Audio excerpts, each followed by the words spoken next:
guys! Welcome to my vlog. Ang Mami Tindera / Full Time Mom. For today's video, magdi-deliver pala ako ng Revel Bar. Inangkat ko lang yan dito sa kapitbahay namin estudyante at pina-order ko sa mga kawork ng aking hubby. So tara guys, biyahe na ako. Samahan niyo ako. Inaabangan pala ako ng hubby ko dun sa kanto ng workplace nila. Lang yung nadala ko guys, pero 5 talaga ang kinuha ko. Kasi nabenta ko ng isa. Hindi ganun kalaki yung nakita ko. At least may kita at kahit pa paano nakatulong. So guys, malapit na ako sa aking destinasyon. Nung hubby ko nag-aantay sa kanto ng Postema.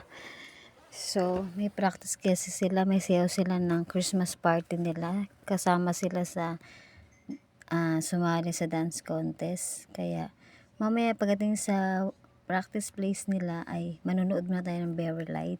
Sabi nga ng hubby ko, okay lang kahit hindi sila manalo, at least na-share nila yung talent nila at marami silang napasayang mga ka-workmate nila. Hubby ko nga pala yung naka-block, hindi ko nalagyan tugtog kasi baka ma-copyright guys.